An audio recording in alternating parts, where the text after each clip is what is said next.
Hey everybody, and welcome to the LocalCoinSwap Q&A. I'm here with the rest of the team, and I just wanted to thank everyone who's already invested in the project. You've really helped us to sort of make this a reality. And yeah, it's been great to have you all on board for the ride. We're coming into the end of the ICO period now. I'm really excited to get this product launched and off the ground. Nathan, do you want to give us a quick overview of the project? Yeah, so I mean, I'm sure everyone watching this is sort of familiar with the basics of what we're trying to do in building the world's most inclusive cryptocurrency exchange. But I think what I really want to emphasize is how different the stage that we're at now is compared to when we first started. I mean, as you've probably seen from the weekly Scrum videos that we've been releasing, a lot of development has already got underway. And one thing that I'm really excited about is that we've been able to fulfill a lot of the promises that we've been keeping to all of you. So I'm sure, as you will notice, right back at the start, we made a lot of promises about what we were going to do once we got some investment. We were going to start developing faster. We were going to hire more people. We were going to see what we could accelerate on our roadmap. And I'm really proud of the team and what we've achieved. We've actually hit a lot of those milestones. As you've probably seen from the weekly Scrum videos, we've got development underway. As you will have noticed, we've got 2 additions to the team now with J-Dub and Ravi.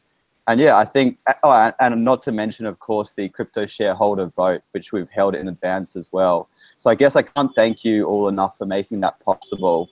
And I guess a natural point for us to start is sort of a quick introduction to everyone on the team, some of whom you may know already and some of whom are new. So I guess in alphabetical order, it makes sense to start with Apelli. Apelli, can you give us an overview of how you came on board this project and a little bit about your passions? Yeah, so I came on board at the very start with Nathan and Daniel and Ahmed, and I do a lot of the sort of back-end work. I wrote a lot of the contracts for our crypto shares, and yeah, just been designing the wallets and the way that integrates with the back-end lately. Okay. And what would you say that you're most passionate about with LocalCoinSwap, Apelli? I just think it's really the way that we sort of distribute ownership of this. It's really unique. I really find that, that's what I find exciting in this project. Okay, cool. And I think in alphabetical order, it would be Daniel next. So yeah, as Pelly mentioned before, I've been on this project almost from the very start, and I'm the Chief Operating Officer. So my role mainly revolves around sort of day-to-day operations of the business, strategic development, like working alongside with the marketing team, the development team, and sort of making sure everything runs smoothly, along with a lot of finance stuff as well.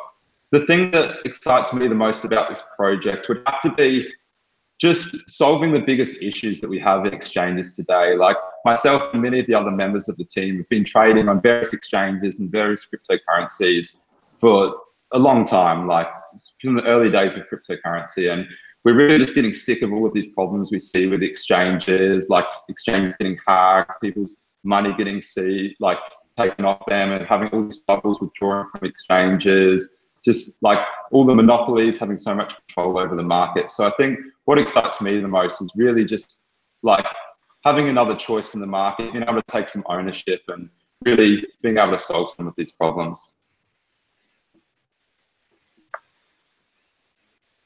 Who's next? Alphabetically. Yeah, I think that must be Jada. So I guess, Jada, if you can give an overview of how you found yourself on LocalCoinSwap and what you're enjoying most about the project. Okay, so perhaps I'm the most junior member to this team. I mean, newest member to this team. I came on board around like 1.5 to 2 months back. And basically my role is to like platform development as a backend engineer. And like it's like a really challenging project, and I kind of enjoy like whatever I'm doing here. So I think, yeah, well, I actually really enjoyed some of the discussions that we've had, where I think we've kind of both come to a much deeper understanding of the product through some of the discussions we've had. Like you've sort of brought up edge cases where how would this work if a trader did this? How would this part work? and sort of just asking me that question has actually challenged me a lot. So I think that's actually been quite valuable for the project as well. Yeah, thanks. All right, I think next is Maya. Yeah, I'm a relative newcomer to this project as well. I joined the LocalCoinSwap team a couple of months ago. My background is as a writer and storyteller, and I run a small consultancy supporting blockchain startups with marketing communications needs. And what excited me about LocalCoinSwap was the accessibility and transparency of it all. One of the things we're passionate about at Blockstarts is mass adoption and helping crypto become more accessible to the people who need to be able to use it. That's the thing that's really going to trigger this sort of economic revolution we're on the brink of, and we're so excited about. LocalCoinSwap seems to be the missing link there, with putting tools in people's hands that are straightforward, easy and safe to use, it's really exciting to see the actual design starting to come out now and see what the exchange is going to look like, the things that people will be able to use to interact and trade, and also the community that's building up around that already in the social media channels and the Telegram, and I can see how that's going to translate into the exchange itself and really growing a community around sharing and learning about crypto. So it's a fantastic project to be part of. And I'm sure if you've been following Maya's writings, you would have seen some of the incredible stuff that's been coming out, like the Rye Stones, the world's first ever decentralized ledger. I thought that was a really cool historical example. Decentralization and peer-to-peer is some of the oldest values in human trading, I think. The institutions came along later and kind of hogged everything for centuries, and now we're taking it back for people who just want to trade and interact with each other socially. It's very true. All right, I think Ravi, you're up next, Nathan. Yeah. Next. Oh, okay. Yeah, so my name's Nathan and I'm the Chief Technical Officer of this project. I mean, I've been on board right from the start. And I guess my role is mainly on the technical development side of things. Like I'm mainly in charge of writing the documentation, conceptualizing the product and helping the product get developed with the other developers. But I do a lot on the marketing and administration side as well. Obviously not as much as someone like Val, but I do some coordination there as well. And to some degree also I do a bit of brand representation for the company. I know you might have seen me in some of the interviews that I've done.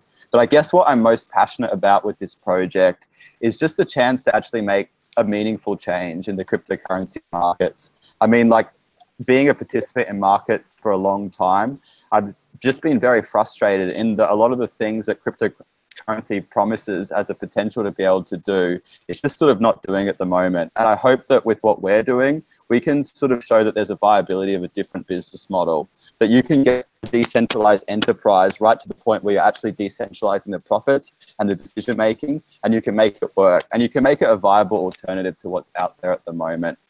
Yeah, I think that's the part of LocalCoinSwap that gets me up and motivated in the morning.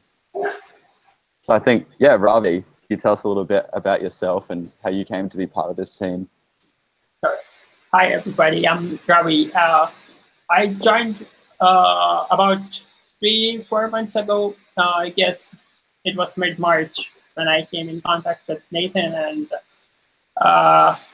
the way we had the discussion about the ICO and the future of LocalCoinSwap, which was exchange, building the most inclusive platform for crypto exchange. That was something I figured that this is the future, and I think that's what I would like to invest my time in, and that's what got into me, and yeah, I got onboarded as full stack product lead developer here, and been looking at things mostly from users' perspective, as in the entire UX, and then taking that UX and building it into we recently decided about migrating to React code base, and we are entirely decoupling backend and frontend, and it's been an exciting journey. And the most something that I really love about about the entire process is we are moving really, really fast, and the way things are going, I think we are here to revolutionize the way the exchanges are working in this market. Let's see, yeah. Yes, That I was think about me. things have really accelerated a lot since you came on board, Ravi. Thank you. Yeah, I think last but not least, second last is Taylor. Yeah, I'm Taylor. Sort of was like the second generation, I suppose, of people to join the project about a year ago. And I'm like a blockchain developer for the project, but I do, a lot of, I'm sure you've seen me on Telegram and sort of a lot of the other odd jobs and stuff that happens in sort of a smaller team like this. So I've known Nathan and Daniel personally for a number of years. We're all sort of interested in crypto, and they know I was sort of looking to sort of go all in and make a change in terms of blockchain. So I sort of made a career change and jumped into this and haven't really looked back since then. So I helped develop the LCS token with Apelli, and also currently working with the back-end wallet infrastructure and all that. And I think the thing that really got me excited about this project is getting something relatively, extremely new, like the blockchain, and sort of a kind of traditional business model in terms of like distributing ownership to people, but using those two things that have existed for a while to bring back something really old, in the sense of making a community of people you're familiar with and trading directly with each other, and sort of cutting out steps that within certain industries dehumanizes people. So I'm really excited to kind of bring back a bit of that community, even though it may be electronically. It's just sort of nice seeing the same people again and again on Telegram and chatting with everyone. Yes, I think as well as being a developer, Taylor does an insane amount of customer support at the same time. So if you've had any kind of issue, like, on Intercom or Telegram, you've almost certainly had Taylor helping you out with it as well. All right. Yeah. Val, I think last but not least, can you tell us a little bit about how you came to be on this project and Yes. what you love about it the most? Hi, guys. First, I have to say, normally I look prettier. It's 1 a.m. here, so happy not to wear my pajamas. Second, very excited, even though it's so late here, to be online live with all of you guys. Especially, this is the reason why I love the project, is the team and you guys. What am I, very excited about of the project is that the fact that the team's interest and the community's interest and investment interests are 100% aligned. We're literally in this together. And for me, that's very special, both from a professional and a personal or ideological level. And obviously that not, the sharing the profits, but at the same time, engaging with the community and making decisions together is something unique and, I think unprecedented before.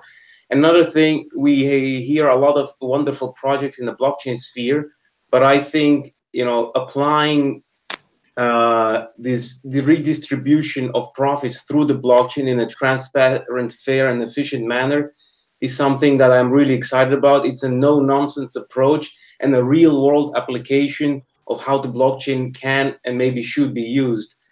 Besides that, I think what excites me a lot is our wonderful community. It's you guys.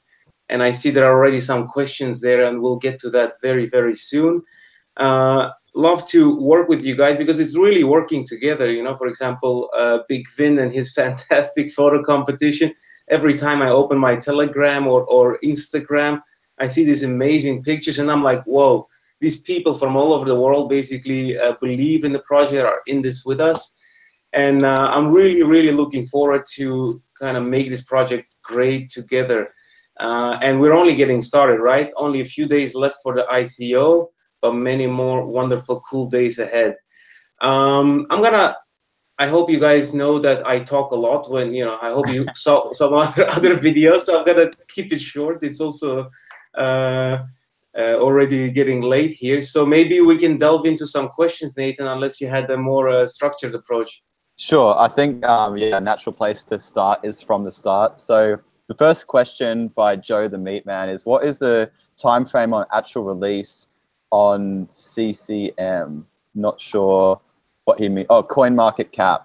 So I guess CoinMarketCap is like something you release on it. It's a site that lists volume, but I think their prerequisites are that you have to have $100,000 of trading volume in a day and be listed on an exchange that they monitor.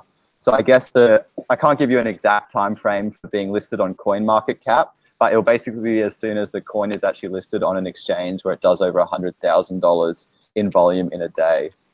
And the second question by Andy is, how many people will be able to take part in the pre-launch platform testing? Is it available to all people who participated in the ICO? I guess I'll probably have to be the one to answer that one as well. So this month, we're releasing the early access version of the site. So this will be releasing cohorts to our earliest investors, starting in order of when they invested. And so this won't be the fully functional site. The fully functional site will launch in August. The early access will basically be a very slimmed down version of the site with the trading systems working, but the wallet systems disabled and some of the non-essential features removed. And the earliest investors, if they wish, will have a chance to log on to the site, use the trading interface, and take part in a private discussion forum where they'll be able to suggest features, suggest visual improvements to the site, and so on. So actually, the early access will involve the people on it being part of the development of the exchange itself, which is something that I don't think has really been tried before, and I'm quite excited about. All right, so I guess it makes sense for some other people to answer some of the questions. Yeah, but the other one is a security question, so I guess that comes maybe to Apelli. What's the question? It's regarding insurance. So maybe this is quite related with the security approach we're taking for LCS. So the Alan Chai is asking, is LCS covered by insurance in case of hacking and loss of potential, coins or anything else?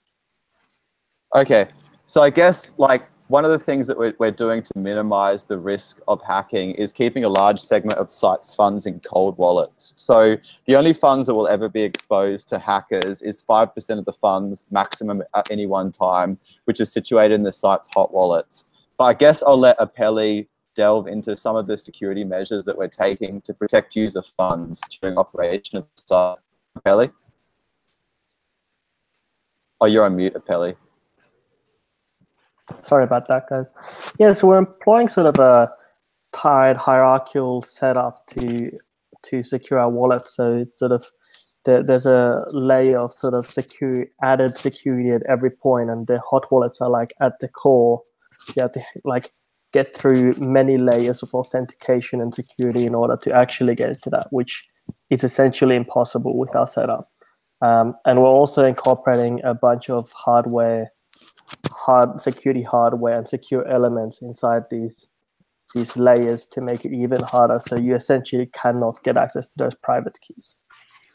Yeah, I guess it's sort of like a less technical explanation is that we're using like hardware as much as possible to secure the website. I mean, we have got enough investment that we've been able to put a bit of it into infrastructure. So we're making the investment into some hardware equipment that's designed specifically for blockchain security.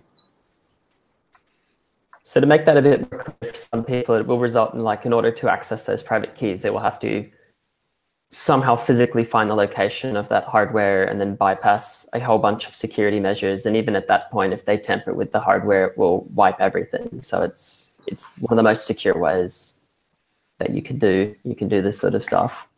It's the same sort of tools that banks use to protect the private keys, but we're actually using it for the hot wallets. So I guess the only way that someone will be able to actually take the private keys containing user funds would be to physically have access to the server.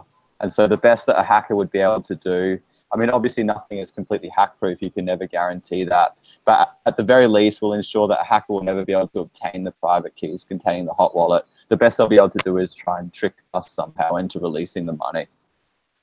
Okay, the next question we have up here is from Ghost Gumtree. It says, I love your blog posts, Maya. What inspires you whilst writing? Oh, what a lovely question. I really enjoy writing them, so it's lovely to hear that people are enjoying reading them. I suppose what got me into crypto in the first place and what got me excited about it before I even discovered LocalCoinSwap was the really big picture and the social impact that this is going to have on the world. And it's one of those things that the further back you step and look at it, the more possible change and disruption you see. I really love the writing and lectures of Andreas Antonopoulos. I'd say he's one of my biggest influences in really seeing the impact this is going to have on the world. So as a storyteller, I love thinking, well, what if, and what about that? And just following a scenario through to its possible conclusions. It's a bit like being a science fiction writer. I'd love to be able to write fiction. I never have been, but this gives me a chance to be really creative in a technical and economic sense and just follow a thought through. How could this change this aspect of our world? And I've no idea if it's all going to be correct or not, but it's just very exciting to explore the possibilities. And I'm also always open to ideas and suggestions. So please, tweet us, shout up in the Telegram group. If you've got an idea of something you want me to explore and investigate, I'll definitely be open to that. Looks like we missed a question earlier on. Sorry about that. Yusuf asked us about the Haven partnership and whether that's going to get them airdrops or new listing after the launch of the exchange. So the partnership with Haven, we had a lot of people from the community asking us for additional options when it comes to stable coins, because we currently have Tether listed on the platform, but some people don't really feel too comfortable using Tether as a stable coin because of various reasons. So we don't really have an opinion on the stability of Tether. Obviously, it has been stable in the past, but we've had a lot of requests from the community about more options when it comes to stable coins. So that's when we got into talks. Val did a lot of the work for this one, but yeah, he really nailed down a partnership with them. We're going to be listing their coin on the platform. It's going to be just more options for people to be able to stabilize their funds in times of high market volatility.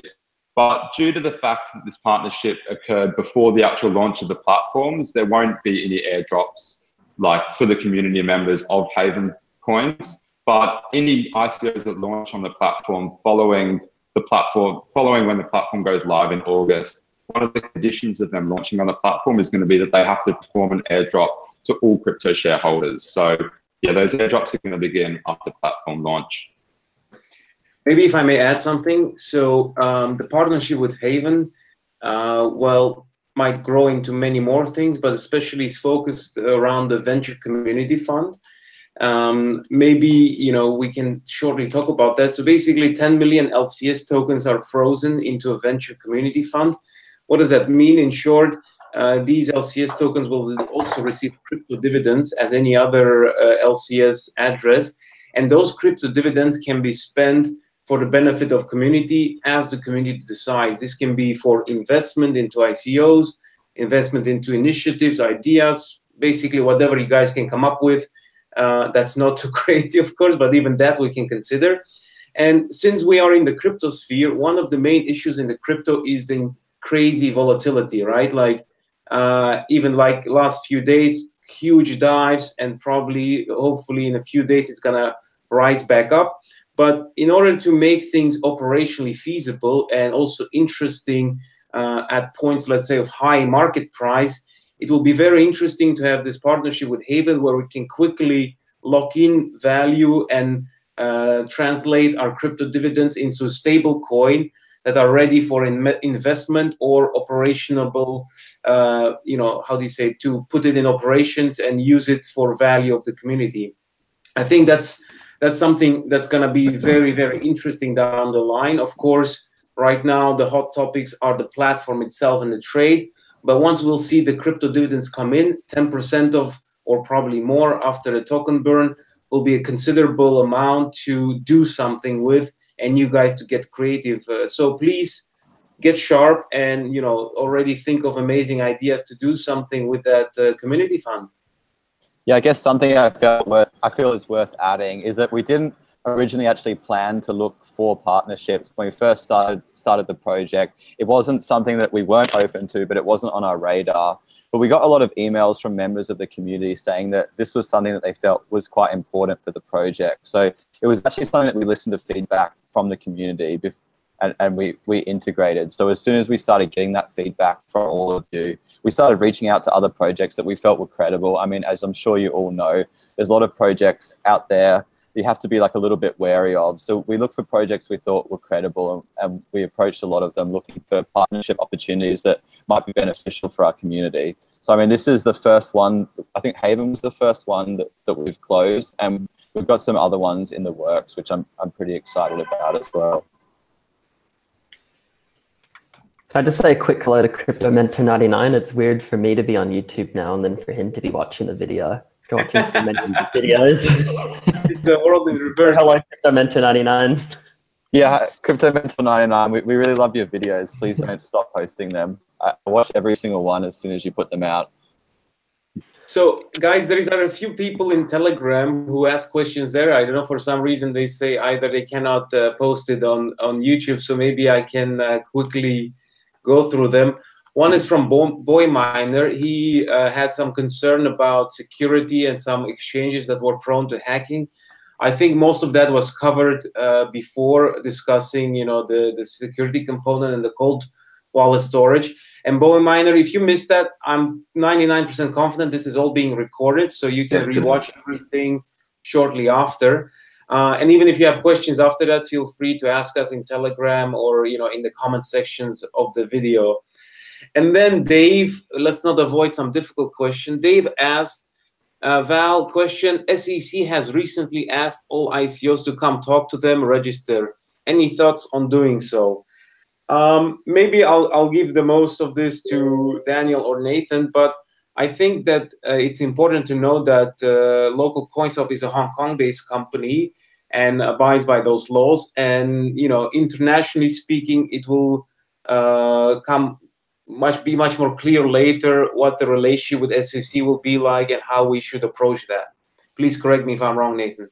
Yeah, I guess this sort of ties into another question I saw that just came up where someone was asking about, let me just find it, about how will LCS handle increasing government pressure to remove anonymity?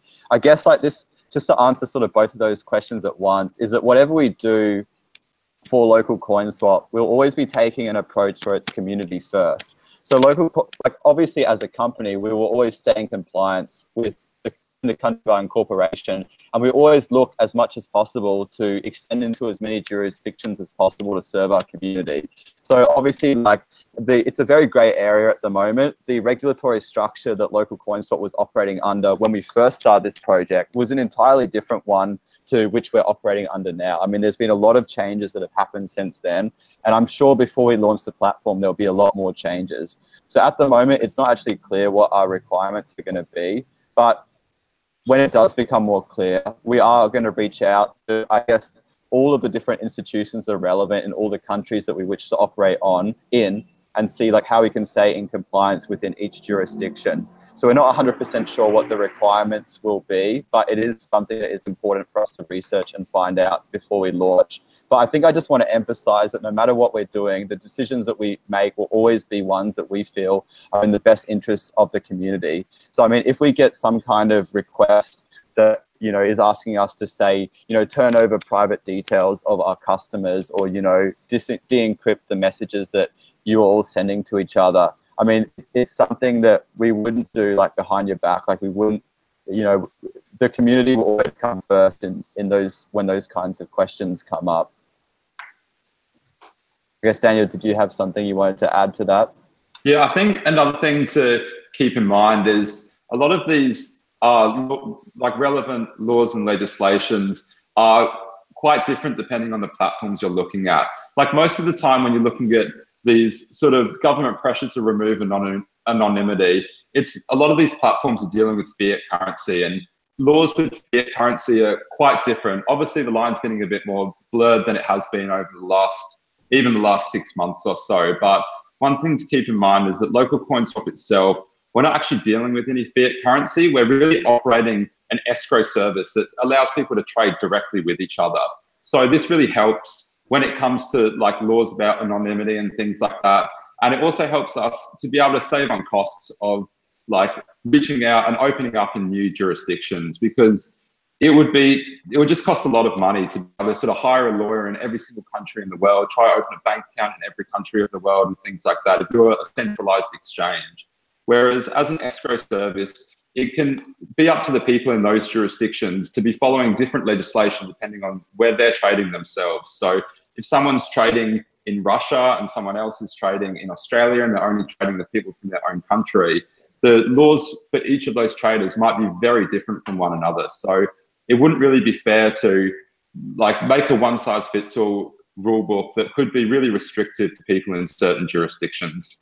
Yeah, I guess it's like kind of an important point is that like unlike what a lot of other projects are doing, we're not actually transmitting money. Like we're not actually a money remitting service because we're not operating bank accounts in every country. We're not accepting payments in every country. So I think we actually have an advantage in that way, in that what we're doing is not as extreme. I mean, like it allows us to operate in a lot of jurisdictions without necessarily having to deal with whatever the money transmitting legislation is in each one. So I think like compared to say a centralized exchange, regulatory wise, it's actually a lot easier for us with what we're trying to do. Awesome. So guys, should we already talk about this? Boy Miner on Telegram is also asking, is there a rebrand soon?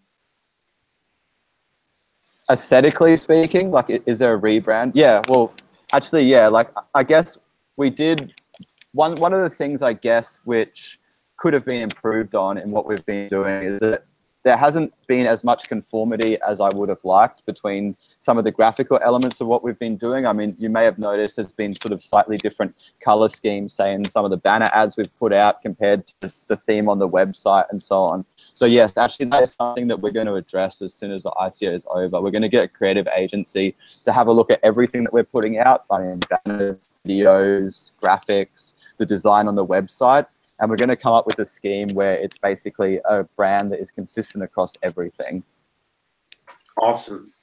So in a nutshell, yeah, a rebrand is coming and it's going to be great. So another question from Yusuf, crypto to crypto possible in the future?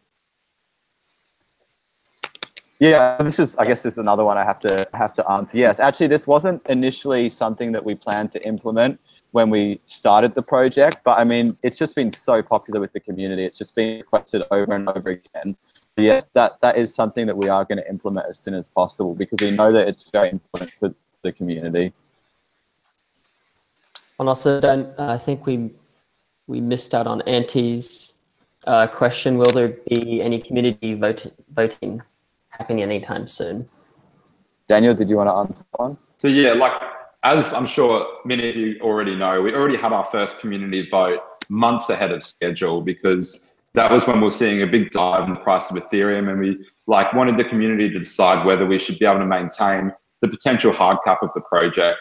So that was an overwhelming yes in favor of pegging to the USD. But whether there's any more voting happening soon, we're not quite sure if there's going to be any votes happening before the launch of the platform because really we're going to need all the developer time we can to be focusing on getting the whole platform finished off, rounded out, and making sure everything's secure for platform launch. But once the platform is launched, there's definitely going to be some things come up that need voting on. So yeah, I'd say soon after platform launch, we'll be seeing some more community votes happening.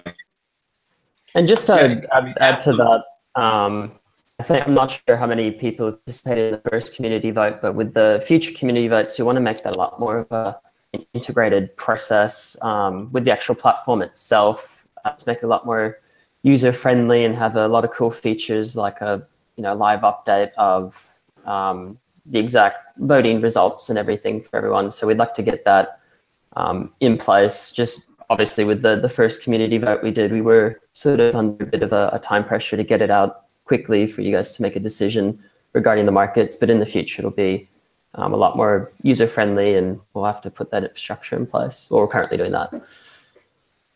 And if I may add a tiny little detail, I think I follow Daniel's input here. However, we never know what's going to happen in the amazing, uncertain crypto market. So you guys are also, as you all know, very active and engaging community, and we always encourage you guys to provide input, feedback, and ideas. So if there are potentially very important things in your opinion or perception that need to be discussed or voted upon, please feel free to share. And if considered necessary, or if it's big enough momentum from the rest of the community, organizing a vote will be then not such a huge effort, and we will do so accordingly. And finally, Crypto Mentor, or for everybody who is late, this live stream is recorded, so all the questions or introductions of different people that have been answered will be reviewable shortly after the live stream. So we've got a question here for May actually as well. So yeah, no, I'm happy to jump in on that, because I know that people are coming and going throughout the live stream. My main role here, I came in as a contractor initially just to write and do PR for the team, but I was so excited about what was going on here that I jumped over the wall and now consider myself very much on the inside, telling the stories of LocalCoinSwap, and through my team at BlockSparks, we're looking after social media, blogging and PR. Well, I think we've got a message here as well from Eric. Says that invoice receipt should show all digits to the right of the decimal point. The ones I have received do not. Oh, so just to clarify, Eric, like on the back-end system and on the blockchain, we've got precision as much as it will allow us with every cryptocurrency. So even if it's like 0.00001 or so on, it's paid down right until the last decimal point. But when it actually displays the invoices in the dashboard, it rounds it, just because when we had it unrounded, it didn't look quite as nice on the actual like screen. But I mean, if it's something that you ever need clarification on, just send us an email. We'll be happy to, I don't know, create a custom invoice for you which shows all of the decimal points. I actually was speaking, I believe I was speaking to you earlier today, Eric, so he has the amount of decimal points he needs. But if anyone else needs similar things, just drop us a line and we can sort that out for you. And maybe Eric also noted another thing about precision and consistency of communication, and I think that has to do with the question of rebranding, that after ICO and the rebranding will be done, I will make sure that the rebranding is a sort of a wider scope, where communication and everything sort of external is fine-tuned and in line and precise and top-notch, basically. Because right now we are, in a very hectic waterfall mode, and we do understand that it's not always, in the same consistency. But it's actually a good point, and we'll take that into account for the whole rebranding operation. I have also another question from Dave from Telegram. I asked him to clarify, but maybe somebody can already understand what he means there. He's asking about, will I be able to stake coins that allow staking in my exchange wallet? I'm not really sure what he meant. I asked him to clarify. Any idea, you guys, what he's meaning, like what he's trying to decipher? Oh, okay. I think he's asking for the coins that allow staking. Will we allow staking on our exchange? I guess it's a difficult question to answer, just because every single cryptocurrency has slightly different mechanics to how it works. And I mean, obviously, like, we're not going to stake people's coins and keep the profits for ourselves. Whatever profits that we make are going to be distributed. So, I mean, wherever we can, yes, we will allow it. I mean, how quickly can we implement it? I don't know. It will depend on the coins involved. So yes, like that, it is a goal of us to allow staking in the coins on the exchange wallet, but I can't specifically comment on any particular coin, just because, I mean, all the coins that staking work slightly differently. Okay, maybe in the meantime, we can move on to Anti's question about how scalable is the platform. Is there a lot of users? How well will the platform scale? That's Ravi, maybe did you want to answer this one? Yeah, so there are a couple of parts in scaling. One is, one is database, one is the instances, web server instances, and the last part is our nodes, the watches, address watches, and everything. The thing that is exposed to the user is the web server layer, and we are totally on AWS infrastructure, and the web server layers, all the instances are managed by AWS. AWS auto scaling groups, and we have put triggers whenever there's increase in traffic. Our instances are scaled automatically by the scaling group. And as far as the DB databases are concerned, we are on multi-AZ RDS instance of Postgres. So to dumb it down, multi-AZ is something which is replicated over various regions of AWS. So even if, let's say, even if you are in US and if you're trying to access Exchange or LocalCoinSwap.com, then you will be automatically redirected to the closest region of the instance as well as the database. And if you are browsing from some other country, then again you will be you'll find the closest AWS region. So and that way we'll have the speed and the scaling, auto scaling will make sure that our instances are always up to handle the amount of traffic that we are going to have. So it's a lot of sort of automatic. We set up the back end in a way where if there's more traffic, it automatically scales to meet the demand. Yeah. But awesome, guys. But maybe for the non-technical speak people, yes, it's fully scalable. Yeah, if we get a lot more. Jump in and answer Sony's question. Sony Jimmable, any thoughts on geographic brand ambassadors or supporting volunteer organized LCS meetups? Yes, many thoughts, Sony. Please get in touch with me. I think Crypto Mentor 199 is holding one of those meetups. I think some other people also expressed interest and planning to do so. How we're gonna organize and structure it from the team's end needs to be still worked out. And ICO is finishing in a few days, so feel free to write me, email me, or the rest of the team, and then we'll sort it out. But definitely this is on the agenda. And then I'll give the floor to, I don't know who's going to take the next question. I think we had a question that Ghost Gumtree said that. Yeah, we missed that one, yeah. Okay, what was that question? So what are you doing to protect the user funds in hot wallets, since there has been many other exchanges compromised in this way? So I think it means that the 5% that's going to be remaining in hot wallets, how is that still going to be protected? Okay, so I think we covered that in the question before, where we talked about the hardware infrastructure that we were building to protect the hot wallets. But I guess one thing I wanted to add to what we said before is that the security setup that we've got has been based heavily on research into other hacks that have happened. So we've done a lot of research into the main things that have led to other exchange hot wallets being hacked. I mean, primarily it's root access to the server and someone taking over cloud infrastructure. But there's a whole host of other ways that hacks have happened. So like one thing I wanted to add to what we explained before is that our security strategy is heavily based on research into hacks that have happened to other companies to ensure that it won't also happen to LocalCoinSwap. Okay, maybe wouldn't want to like jump the queue, but I just see Dave on Telegram's question kind of links to this. He's basically asking, will he have ownership of the exchange wallet? So you won't actually have access to the private key of your wallet on the exchange, and this is for security reasons. You wouldn't want the private keys of your exchange wallets on a server that leaves it extremely vulnerable. Yeah, so I guess if you're doing trading using the exchange hot wallets, then the private keys themselves will be stored on a hardware device. So it's sort of like an internet-facing Trezor type device called a hardware security module. But if you're trading using multi-signature transactions, then the coins stay in your possession, but like the private keys don't go onto the exchange at all. So I guess it depends on which style of trading that you're using on the exchange.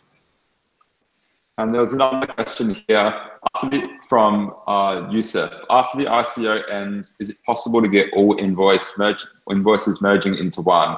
There are a lot of small transactions that create clutter. Unfortunately, many people have been trading, contributing at different times using various currencies. And even people with the same currencies, there's been varying exchange rates between the times that they have actually invested. So it's not possible to merge all of the invoices into one, but you can download all of the invoices off your dashboard save them. And I know they're very useful to a lot of people when it comes to tax time and things like that. So, yeah. Daniel, I think Yusuf also said in his next comment, he says, I mean in dashboard. I think he's asking if the dashboard aggregates all his investments, which is the case, if I'm not mistaken. Yeah, so you can see your total purchases of LCS through your dashboard. There's a total up there on the top of the dashboard. And you can also see a breakdown of your individual invoices, which you can download and view individually. Okay, awesome. So maybe we have one more final question from Yusuf, because it's getting time and late, and I have to get back to bed if I want to stay married. When claiming dividend token in future, would it require Ethereum to send onto dashboard, or is it possible to receive all dividends in dashboard? I think here it's important to understand how the dividend distribution will work, and I know Taylor and Nathan and some other guys have a better technical understanding from it, but maybe if you guys will allow me, I'll shortly explain the basic important stuff in layman's talk. So basically, when you have LCS tokens in an ERC20 wallet, you have to do absolutely nothing to receive your dividend tokens. They will be sent automatically every 3 months, every quarter. A snapshot of the blockchain will be taken, and a 1-to-1 ratio of dividend tokens in correlation to your LCS tokens will be sent to that ERC20 wallet. Consequently, you can choose either you use the wallets provided by LocalCoinSwap platform itself, or you can have your separate external, let's call them ERC20 wallets. Now, after that, you can send the dividend tokens to a smart contract to basically cash in or crypto in your crypto dividends and specify to which wallets those will be sent. Maybe Taylor and or Nathan want to add something to that, but basically that's how things work. And then you can, receive them all in dashboard, or receive some in dashboard, but some to your private external wallets. And it's completely up to you how you will manage that, preferring to make it simple and smooth, or focusing more on, managing your own wallets and dividends yourself. I guess the only thing I want to add to that is just that if you do have your LCS tokens kept on the LocalCoinSwap exchange, we'll handle that all in wallet on the exchange wallet for you automatically. So you can keep the tokens outside of the exchange, and you can receive the dividend tokens, and you can handle the smart contract automatically. We can allow us to do it automatically on the exchange. It's really up to you. And I guess that sort of answers Sony Jimmable's question as well oh no, it doesn't actually, but yeah. Is there plans to offer some automation to bulk clear, sell, swap those into fewer user preferred tokens? It's not something that we have so far planned to do. I mean, it's something that we're open to. We just have to look at the mechanics that would be involved. So I can't say yes or no to that question. I guess it's something that we'll have to consider a bit further.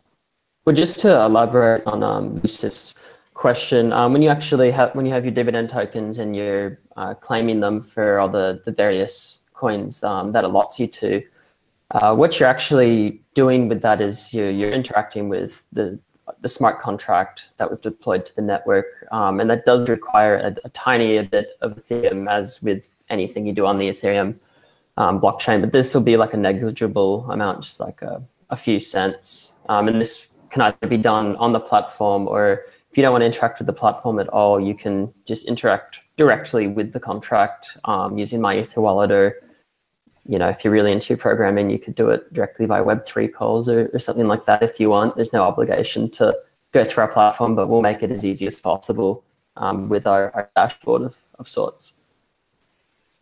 Awesome. Can we maybe also cover Sony Jimmable's question about the dividend yielding potentially hundreds of small coins? I think one thing that could, eventually I believe we will be offering dividend tokens themselves on the platform. Is that correct, Nathan? Yes. So, dividend tokens, even before you claim your coins, have an intrinsic value due to what they allow you to. So perhaps some savvy traders on the platform will see a business opportunity there for people wanting to sell their dividend tokens for particular cryptos or fiat or something of that like. I think I see another question here. Are you ready for incoming customer complaints? How many people will be in that section? So actually, yeah, the subject of the next prototype video, which I'm going to release, is to do with how we support an exchange, because it's one thing to provide a pleasant looking exchange and have the features front facing the user, but just as important is actually being able to administrate the exchange. So it's something that we have put a lot of thought into, and the subject of the next prototype video will be a little bit more on the administration side and how we'll handle disputes that people might have when trading, or issues that people might have with their exchange accounts, and how we can ensure that it's not frustrating for you to use the exchange. Because I know that one of the things that we all dislike the most about some of the centralized exchanges that are out there is just how long it can take to deal with any of your issues. Like, I've had some exchanges where I've had to wait several months just to get my identification verified to start trading, or I have a problem, say I lose my phone and my Google two-factor authentication is gone, and I send a message to support because I want to withdraw the money in my account. And I mean, currently that can take months, literally months, on some of the exchanges that are out there. So we are very cognizant of that issue, and it's something that we're going to make sure is not an issue on LocalCoinSwap. Wonderful, awesome. So guys, maybe it's time to wrap up, or you guys want to continue a little bit longer? What was the scheduled time, Daniel? We didn't have a scheduled end time, but about 45 minutes. It's been close to an hour now. So unless we have any other pressing questions, I think now might be a good time to wrap things up. I think we have one final question from Carl or KRL on Telegram. Is LCS basic team plans to retire after some time? Question mark, wink, wink. I guess personally, I really enjoy working. I mean, you know, I'm not going to say that I'm going to be with LocalCoinSwap when I'm 100 years old, but you know, for the foreseeable future, as long as I can foresee, I want to be working with this project. I think I have a similar sentiment. Like, I enjoy working with the team. Everyone's, you know, pretty cool. They're people to hang out with in my non-work time. Although perhaps in the future, maybe not working the large hours that we're currently doing, I'd say.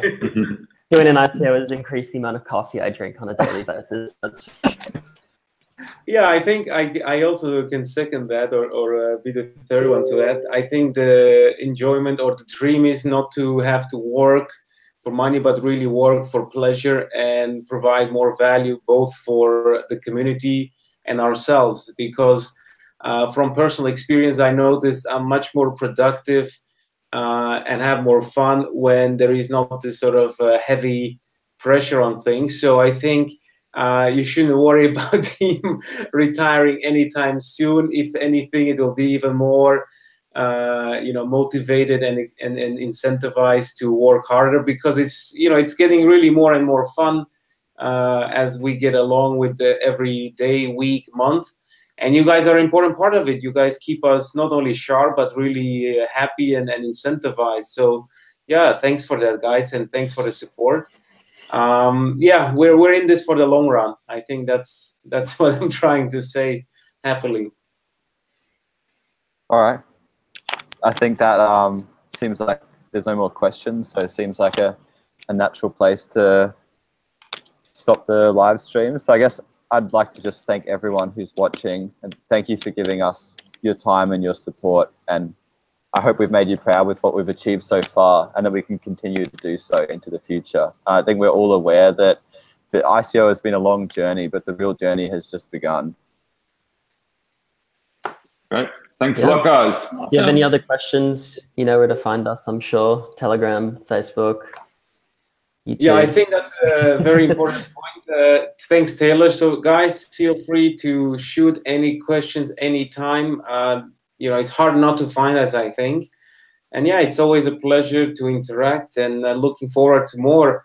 And to be honest, looking forward to finalizing ICO as successful as possible and really starting this journey with you guys. Awesome. Have a great night. Thanks, everyone. Have a good night. Bye. Thanks for joining us.